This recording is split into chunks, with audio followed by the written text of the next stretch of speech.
just as he believes now that the federal government owes dignity and respect to every American, especially those with disabilities.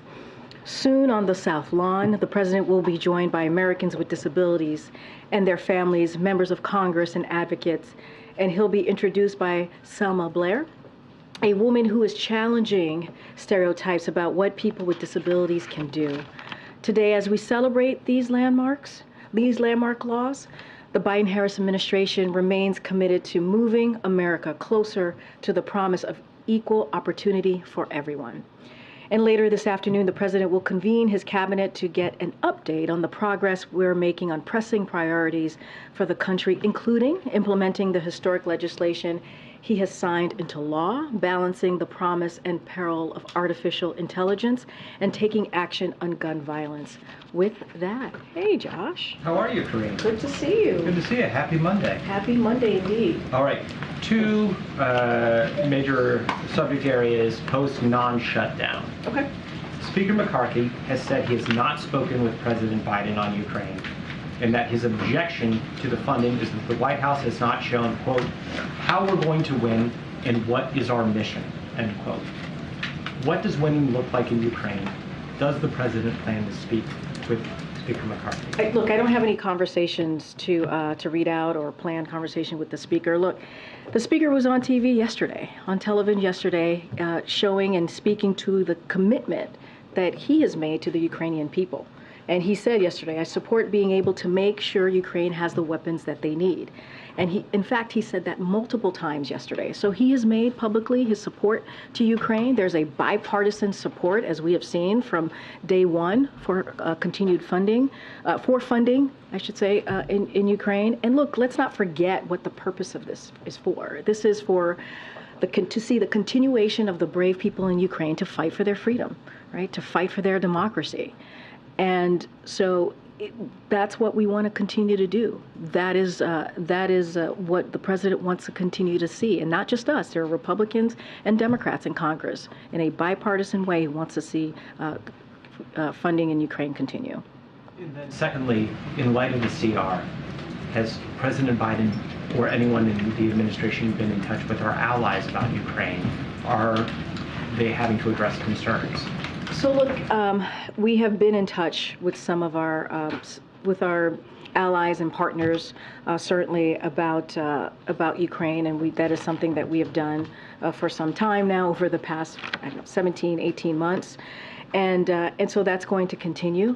The president, as you know, was able to bring more than 50 countries together to show their support for Ukraine. That's our partners and allies. You saw what he was able to do with the NATO alliance. They are the strongest that alliance is the strongest that it's ever been. And so that commitment is going to continue. That commitment, our message to the world is going to be, the president continuing to restore our leadership, as we have seen, and continuing to strengthen that alliance. Look, we are going to, we're going to continue help to Ukraine as long as it takes. And the president said yesterday, what we have seen from extreme Republicans' actions does not help. It doesn't help with our allies and partners. It does not. But we're going to continue to deliver for the American people, and we're going to continue to advance our national security priorities, because by helping Ukraine, we are also protecting and delivering for the American people and our national security. So that's important as well. Go ahead, Mary. Just to follow up on that, the president said yesterday that we're going to get it done when asked about aid for Ukraine. How can he be so sure, though, especially given the speaker's potentially perilous future? Because the speaker has said himself yesterday that he wants to continue to support Ukraine, to make sure that they have the weapons that they need. He has said it multiple times, even yesterday. We've seen bipartisanship on this issue, to continuing the funding for Ukraine. This is, the president said it. The speaker and the overwhelming majority of the Congress have steadfastly supported Ukraine. So there is a bipartisan support for this from the beginning. It's going to continue. We have heard from Republicans and Democrats in Congress, and that's what we expect. And on the speaker's future, does the president think that Democrats should bail out Kevin McCarthy if it comes to that? Should Democrats help him stay in that role? So the president was asked this question yesterday by one of your colleagues, and he said he doesn't have a vote, right? That's something for House Republicans to figure out. What the president's going to continue to do is deliver for the American people. While they are clearly showing chaos and not able to do that, deliver for the American people. He's going to focus on growing the economy. He's going to focus on growing the middle class.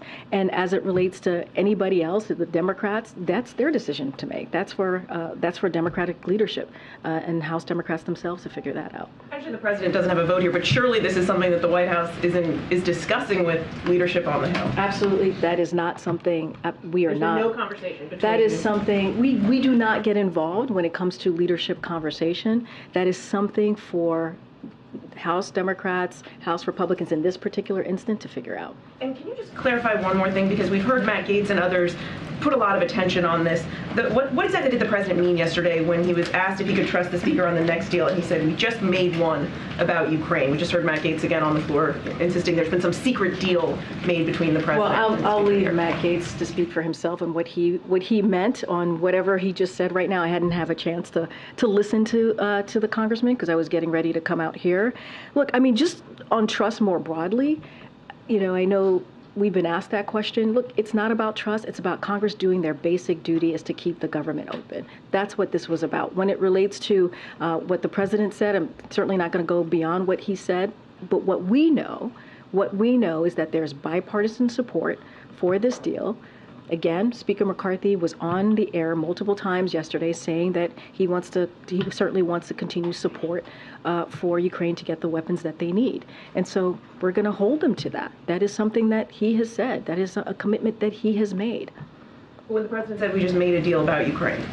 What I'm saying is that there's been a bipartisan focus and agreement to continue the funding for Ukraine. That is what we're looking at. That is what we're speaking to, and that's what we're going to see.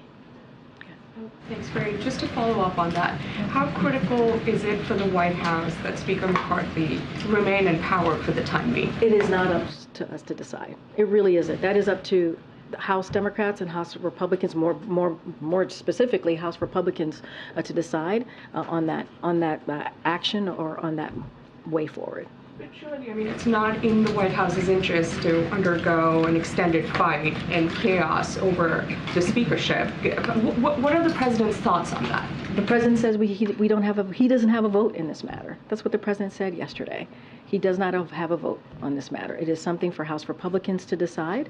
And look, you're right. There is chaos in House Republicans. I mean, what we saw this weekend should not have happened. It should not have happened. I mean, thank goodness that the government is open and that critical programs are now moving forward. But they should have never marched us to the brink that they did. And it is their basic duty to keep the government open. And so we're just not going to get involved. That is for House Republicans to decide. Question on Ukraine funding. Are you able to outline for us how much the U.S. has left in funding for Ukraine, both military and humanitarian, until a new funding bill was approved? So any specific questions on the funding that is left, I would have to refer you to the Department of Defense. They'll be more able to share what is the presidential drawdown authorities, what's left there. But look, it is enough for us to meet Ukraine's urgent battlefield needs for a bit longer. But we'll be maintaining our steady cadence of PDAs for sure. But it is not the long-term solution here. It is not the long-term solution. Can you confirm that the president is planning to call allies that funding for Ukraine will continue? I don't have any calls to preview for you at this time with allies or partners. Thank you, Karine. Congress was not able to pass the 12 bills to fund the government in the last 4 months since the president reached the broad spending deal with them on June 2nd. What gives the White House confidence that they'll be able to do that in the next 45 days? Because this is their basic duty is to keep the government open. We shouldn't have to wait 45 days. House Republicans should not have to wait 45 days to do their jobs. And one of the things that Speaker McCarthy learned is, that you have to do your job, right? Which is why I think he moved forward.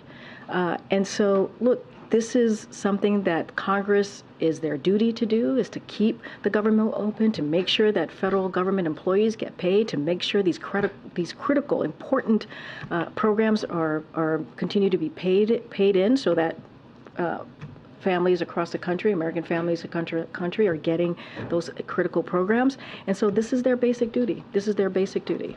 And government funding now goes through November 17th, which is right around the time that the president is expected to be in San Francisco for APEC. What discussions are happening about what impact that could have on the president's meeting with leaders of China and other countries? I just don't have any, I'm not going to get into hypotheticals from here. Again, they don't have to wait 45 days to get this done. They really don't. There's no excuse for another crisis. That is what the president said yesterday. And they have to stop the games. They have to stop playing these games. That's, again, what the president said. They have to get to work and stop playing games and do their duty. Or else we're going to be in the same place that we were this weekend a month from now. And so, what they're doing instead is pursuing these 30% cuts. We're talking about education. We're talking about Meals on Wheels. We're talking about really critical programs that Americans need just to move through their day-to-day lives. And so we can't be focusing on that. They need to keep the government open, continuing to do that, their basic duty.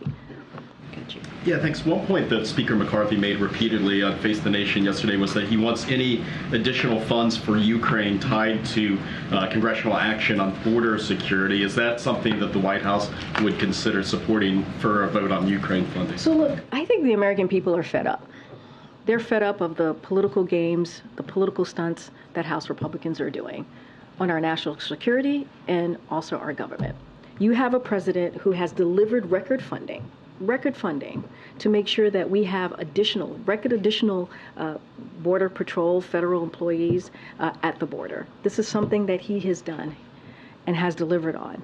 And instead, these extreme House Republicans, what did they do? They just passed 2 weeks ago a proposed cutting DHS funding by 8%. They're the ones who are saying that they want to defund DHS. That's what they're saying. Meanwhile, we're trying to do everything that we can to make sure that we deal with what's going on at the border. As it relates to Ukraine funding, there's bipartisan support. We've heard that from Republicans and Democrats. And we appreciate the bipartisan support that we have seen for Ukraine, and we are confident that we're going to continue to see that. And so, look, this is about freedom and democracy against Russia's invasion, aggression against the Ukrainian people, and this is also about protecting our national security as well. Does President Biden plan to go to Senator Feinstein's funeral service on Thursday in California? I don't have any schedule updates for the president this week to share. Karine? Good, Danny. I'll come to the back, Anthony. Thanks, Karine. The Kremlin said this morning that Western fatigue over Ukraine is going to grow in the United States and other countries after what happened here in Washington this weekend. I mean, how do you respond to that, and what can the United States do to prevent that? So here's our message to Putin. The president has built a coalition of more than 50 countries, right? He provide aid to support Ukraine. That is what the president has done. And we have rallied more than 140 countries to condemn Russia's invasion into Ukraine. That's what the president has been able to do. There is very strong international coalition behind Ukraine. And if Putin thinks he can outlast us, he's wrong. He's wrong. And so we will have another package of aid for Ukraine soon to signal our continued support for the brave people of Ukraine. And so that's our message. If he thinks he can outlast us, that is Mr. Putin, we believe he's wrong. Okay. Karine, following on that, the Financial Times reported Russia has successfully avoided Western sanctions on almost all oil exports by using Chinese yuan to avoid those sanctions. What confidence do you have that this is continuing to work? And how can the White House continue the same path using sanctions to try and change Russia's behavior without enlisting China in some way? So look, we've worked with our allies and partners to immobilize half of Russia's reserves, about $300 billion. It's cutting Russia off from a key source of its economic resilience. Last year, rather than its forecasted budget surplus, Russia suffered a budget deficit despite record oil and gas revenues. And that's what we saw last year. Now, this year, their fiscal situation has deteriorated even further. In just 6 months, the price cap on Russian oil has contributed to a significant decline in government oil revenue at a key junction in the war, down nearly 50% from a year prior. And as of June, the budget deficit for the first half of the year has reached 90% of the projected full year deficit. So we will continue to impose further pressure on Russia going forward, and that's going to be our focus. Following it came out in the Wall Street Journal that Wang Yi is going to be visiting Washington, D.C. in the near term. Do you have anything for us on a potential Xi visit? I don't have anything further beyond what the president shared not too long ago about meeting with President Xi. Go ahead, April. Karine, digging in the weeds a little bit about talks about these appropriations, what is the construct of these meetings that the White House is having with Republicans, or Democrats and Republicans are working on these appropriations?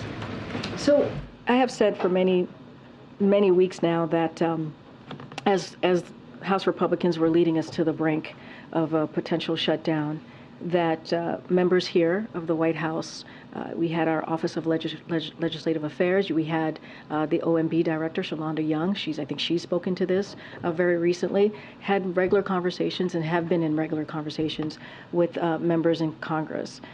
Don't have anything specific to share. I'm not going to go into private conversations, but we've also been very clear, like while we have had dialogue with members of Congress, this is something when it comes to keeping the government open, when it comes to, moving forward with this deal that the president made with Congress. A deal is a deal, as you've heard us say many times. It is up to them. It is for them. This is their basic job, is to keep the government open. So do you believe that there's a ramp up, or is it still the same in efforts to prevent kicking the can down the road again with another CR? But they shouldn't have to. They shouldn't have to wait 45 days, right, to deal with this. House Republicans could get this done. We should not have to wait 45 days. There's no excuse for another crisis here. This is what the president said yesterday. They got to do their jobs. We should not be looking towards 45 days from now and trying to figure out where we're going to be. This is something that they can take care of now. And lastly, you say chaos. Does this chaos that includes this motion to vacate, does that put a chink in all of the works to try to move towards getting a new budget solution? I mean, the chaos is clear. I mean, you all have reported it. What we're seeing with House Republicans, it's pure chaos. There's extreme group of people in the Republican conference that is putting forth these extreme pieces of legislation that is hurting, that would hurt American families. I just talked about the 30% that they want to cut in Meals on Wheels, education, you name it. Programs that are critical to Americans across the country. That's the chaos. That's what they're trying to head us down the road. And they almost shut down the government. And so it is, let's not forget, and I believe the director said this yesterday, like 200 Democrats, more than 200 Democrats voted to keep the government open. So we know where House Democrats are, right? We know that they want to do their jobs.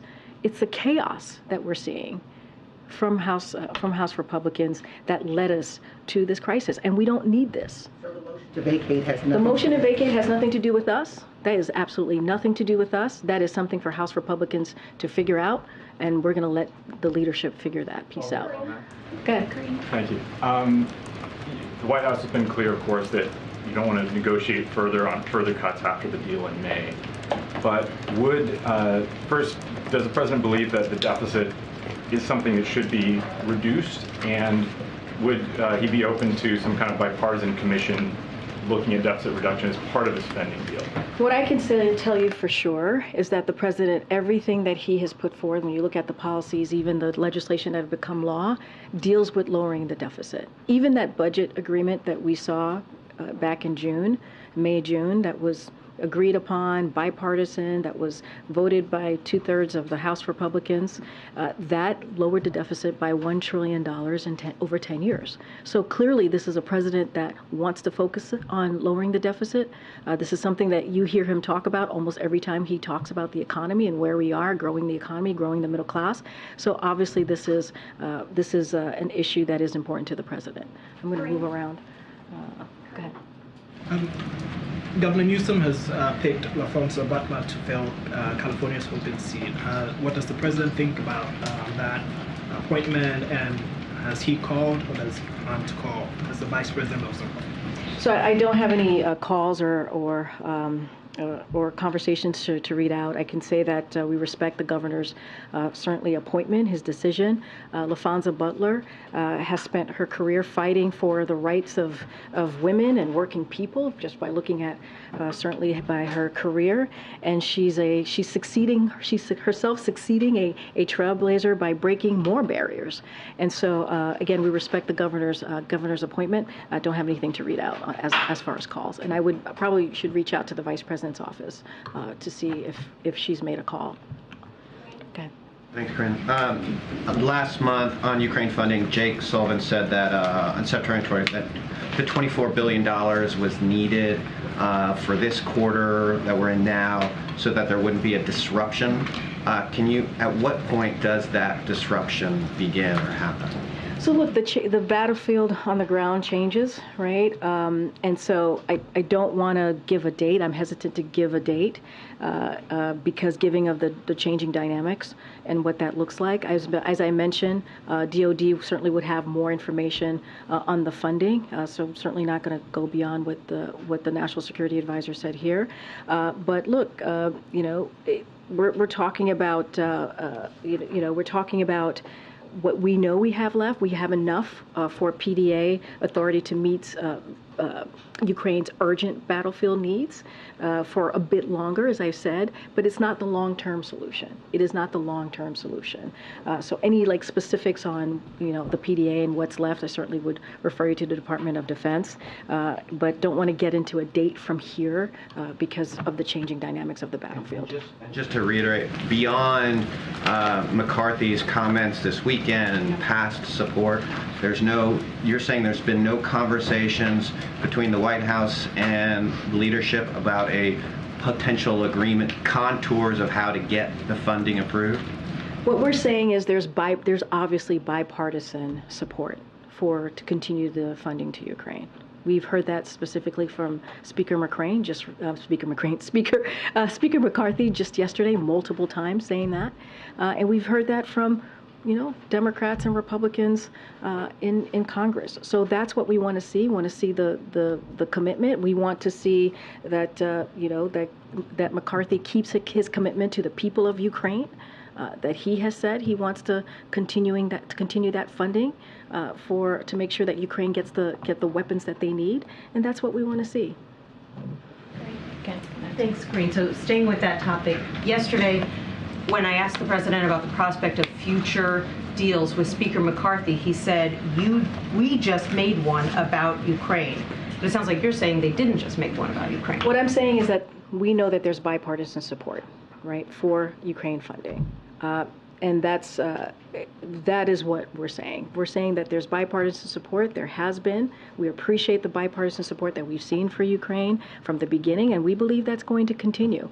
And so that is what we see, and that's how we see this moving forward. Well, why would the president say that he made a deal if he didn't? I'm just saying that what we're seeing currently from Congress is that there has been, right? There has been overwhelming support. That is what the president said. A majority of Congress showing overwhelming support to continue that support for Ukraine, and that's what we're going to continue to. That's what we want to continue to see. Did the speaker provide some kind of back channel assurance that he would bring Ukraine funding up for a vote? Is that what he was referring to? No, I don't even think the speaker needs to do back channel. He himself said yesterday that I support being able to make sure Ukraine has the weapons that they need. He said that. And we expect him to keep his word on that. But then I guess I'm just trying to understand what the president meant when he said we just made a deal. What I'm saying to you is that we have seen bipartisan support from Congress to continue the funding in Ukraine. That's what we expect, and that's what we want to continue to see. We've heard from Speaker McCarthy himself just yesterday saying that he wants to continue that support, and that's what we want to see moving forward. Is it possible the president made a deal that you don't know about? I'm just saying that I'm not going to go beyond what the president said. Just not going to go beyond. Was what he said true? I'm not going to go beyond what the president said. So you won't say that what he said was true? I'm not going to go beyond what the president You're said. declining to say that what he said was true. I just answered. Go ahead. Yep. Thank you. Governor Newsom vetoed legislation in California this weekend that would have allowed workers to collect unemployment pay while on strike. Does President Biden support unemployment pay for striking workers? What I can say is that the president certainly supports collective bargaining. He supports that workers should be able to ask for fair pay and fair benefits. That is something that he supports. He supports certainly the right to strike. I'm not going to get into the particulars of what Governor Newsom signed. But what I can say is the president is always supporting union workers and certainly working people. And the UAW strike is now in its third week. Is there any concern that the president's appearance on the picket line may have frustrated auto companies and prolonged discussions? What I can say is that the president did something that was historic, right? He went to an active picket line to show his solidarity for union workers, for the men and women of UAW, and he was proud to do that. That doesn't change what the president has said many times, again, supporting collective bargaining, allowing the negotiations to continue with all parties, and making sure that they have the ability and the right to ask for fair pay and fair wage. And so that's what we believe. We think that it's good that they're continuing to have these negotiations and continue to have the conversations. And let's not forget, you have the West Coast Port, right? You have the Teamsters, right, and UPS. Collective bargaining works. So we're going to let this process move forward. Go ahead, Anita. Thank you so much. I have a Ukraine question and then a question about the refugee cap. Just starting with Ukraine, Slovakia has elected a new leader who says that they will not send one more bullet to Ukraine. They say that they have bigger problems in Ukraine. How does the White House see this splintering of NATO unity, and what is the administration going to do to bring NATO back together? So look, and I kind of answered this question in a different variation of the question, but the president has been able to bring together our allies and partners in a historic way to support Ukraine and the brave people of Ukraine as they're fighting, certainly towards to protect their democracy. That is something that the president's going to do. NATO alliance, it's the strongest that it's ever been because of what this president's leadership has been. We're going to continue to certainly have those conversations with our partners and allies. But look, and I said this earlier, it does not help. It does not help what we see House Republicans doing. It doesn't. And that's just the reality of it. But we're going to continue to bring our partners and allies together as we support the people of Ukraine as they're fighting Russia's unjust aggression. Okay, on the refugee cap, which was announced on Friday, the administration says set the cap yet again at 125,000 people. But the State Department says that only 51,231 refugees were admitted up to this point. So, number one, is this number including Afghans who are given humanitarian paroles? How does the administration plan to reach this target of 125,000, and what else is needed to get you to that aspiration? So one of the things, as you know, that we've tried to do is we've tried to improve certainly the system. I don't have specific numbers on Afghans, but one of the things that we do, we implemented a number of efficiencies within state and DHS to reduce processing times.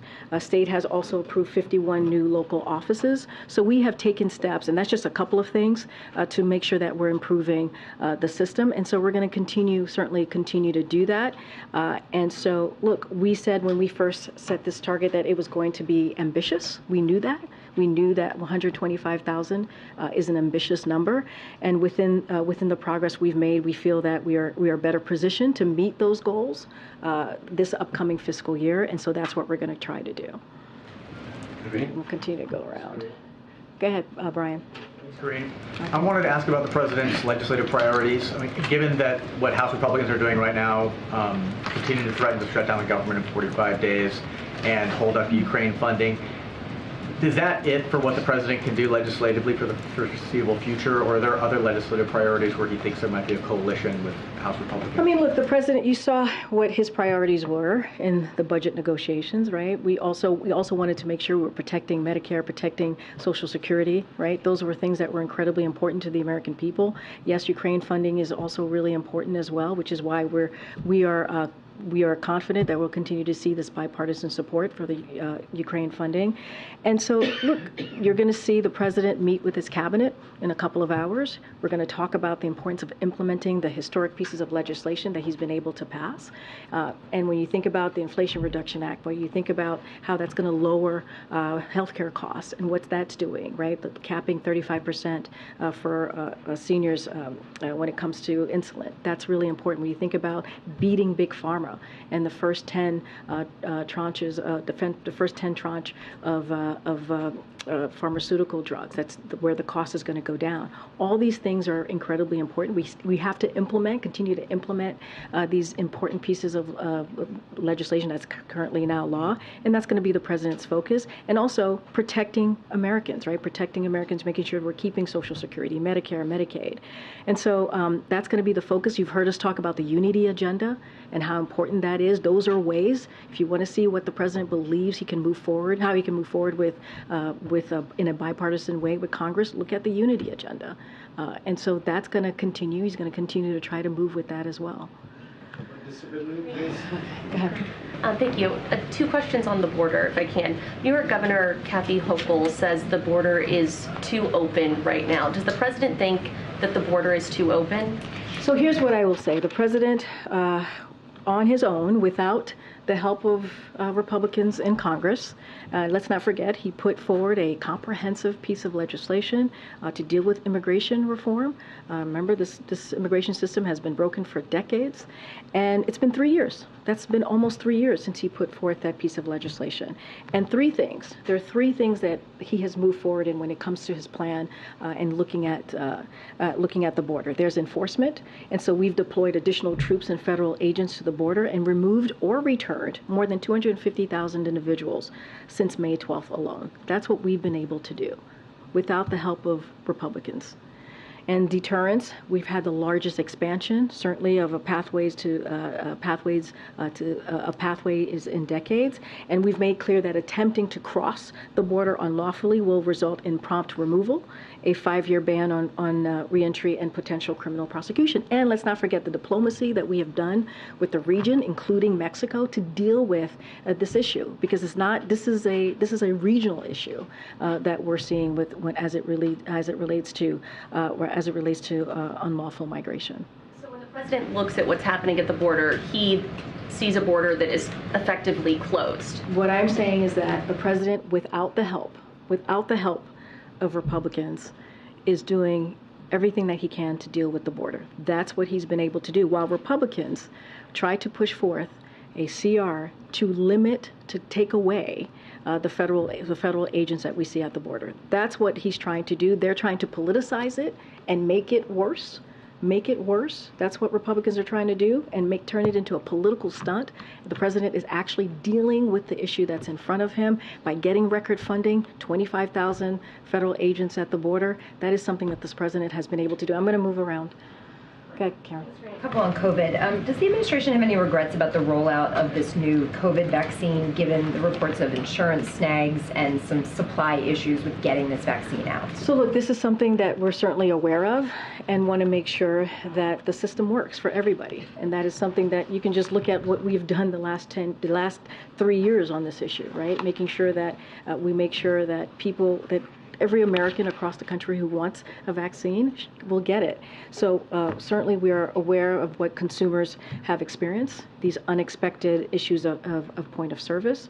And so HHS is going to work with insurance, they're going to work at the issues that we're currently seeing to resolve this quickly.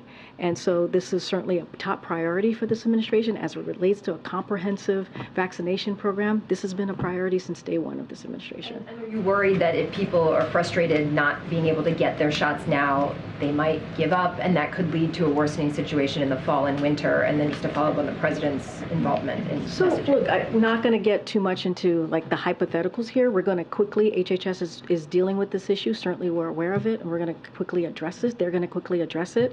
And so, we want to make sure that folks who want to get a vaccine get it. And so HHS is on it. Talked about why the president didn't do his shot on camera like we saw him do in previous rounds, and you talked about the messaging campaign the administration would do with this new shot. Why hasn't he done anything to promote this and encourage people to get their shots, and will we see him do that in the near future? So I don't have anything to lay out on what else the president's going to do as it relates to the new boosters for COVID. What I can say is there are secretaries or an administrative official across the federal government here for the White House that are indeed very much involved in making sure that they get the word out there. Right? We saw just the other day, we saw the second gentleman get involved and show how his process of getting his shot, and we'll see that from others across the administration. Look, we are in a different time and a different place with COVID. Clearly, we're all sitting here.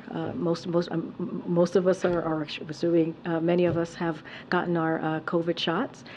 And so that is important to also note that we are in a different place, and we are in a different place because of what this president has been able to do, because he took a comprehensive approach, because he wanted to make sure that that Americans across the country were able to have to get this COVID vaccine, and not just that, other treatments to deal with COVID. So you've seen his commitment to this, and we see how it looks like now that we're coming out of this pandemic. Just don't have anything to share on his further involvement with the president on this. Karine, the thing is asked on disability. Thank you, Karine. Would President Biden ever try to get out of a meeting by pulling a fire alarm? Are you talking about something specifically? A Democratic member of Congress pulled a fire alarm around a series of votes. No fire. Is that appropriate? What I can tell you is I've not spoken to the president about this. And so just not going to comment. I would leave it up to, I know there's a House process moving forward right now. I'll leave it to the House. Okay. Since President Biden is so pro-union, is he okay with 75,000 healthcare workers possibly walking off the job this week? What I can tell you is that, and I've said this many times already this morning, the president believes all workers, including healthcare workers and those that make their work possible, they deserve a fair pay. And they deserve a fair benefit. That's what the president believes. He believes that collective bargaining works. That is, we've seen that play out in the past even couple of months. We think about the Teamsters. You think about the Teamsters and the UPS. You think about the West Coast ports, right? We see that play out. And so it is important that we see that continue. And I'll have to say, like the Treasury Department laid out recently a major report that unions and collective bargaining are good for the overall economy and help raise wages for everybody, whether they are a union member or not. And I think that matters. Would you consider joining them on the picket line if they strike? Look, I don't have anything else to share on the president's schedule. What I can say is that when we see this type of collective bargaining, when we see this type of, the report that I just laid out, when unions and unions do collective bargaining, it actually helps our economy overall, and it raises wages. And I think that's important for all, not just union members, also non-union members. And a couple days ago, looters were terrorizing businesses in Philadelphia. What is the White House doing about that? So obviously, any coordinated theft and vandalism that occurred in Philadelphia is destructive and simply unacceptable. That's what we say. We've always said that. Any type of vandalism, any type of violence, we certainly denounce that from here. The acts of these individuals harmed local businesses, as we saw in the communities that depend on them. But I also want to be clear, because the police commissioner in Philadelphia did say, and he said this on the record, that looting was the act of opportunists taking advantage of an unrelated protest. But obviously, and we have been very consistent here when it comes to any sort of vandalism, certainly looting or any type of violence. We are going to simply condemn that, and it is unacceptable. Ms. Karine, about disability, there's no seat here in this room for disabled journalists. Can you tell us if the president has had any one-on-one conversations with Leader McCarthy about Ukraine funding in the past 2 weeks? I don't have any conversations to read out. As you know, the president very often keeps in touch with House and Senate members. That is something that he does on a regular basis. As far as a specific conversation, I just don't have anything to read out. Okay. So it's possible the president and the speaker spoke. I just don't have anything to confirm. I really don't. As I said, the president regularly has conversations with members of Congress. I don't have any specific conversation to read out. Can we make a request that between now and the next briefing, perhaps we could ask the president what deal he was referring to in his comments yesterday so we can have a better idea? Because I think this will continue to have oxygen around it until we have clarity about, is this a new deal? Is he referring to the budget top line? I appreciate the question.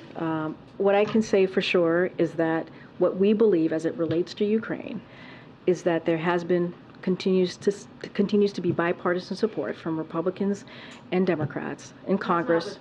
To whether there is a deal. I hear you. I hear what you're saying. I'm just saying, speaking to this particular kind of issue, broader issue, right? We believe that continues to be bipartisan support. We think that's incredibly important. Speaker McCarthy has spoken to this, and that's what we want to see. We want to see continued support for the people of Ukraine as they bravely fight against Russia's aggression. On another matter, the president's son will be going to a court appearance tomorrow. We know previously that was believed to have been something that would resolve the case. A lot has transpired in between. Will this have any impact on the president's schedule tomorrow or how he will be getting information about that? I recognize it's a personal matter, but will that court appearance have any impact on the president's schedule? I will continue to say it's a personal matter. Just not going to get into it from here. Thanks, everybody. Thanks, everyone. See you tomorrow, Karine. Thank you, President.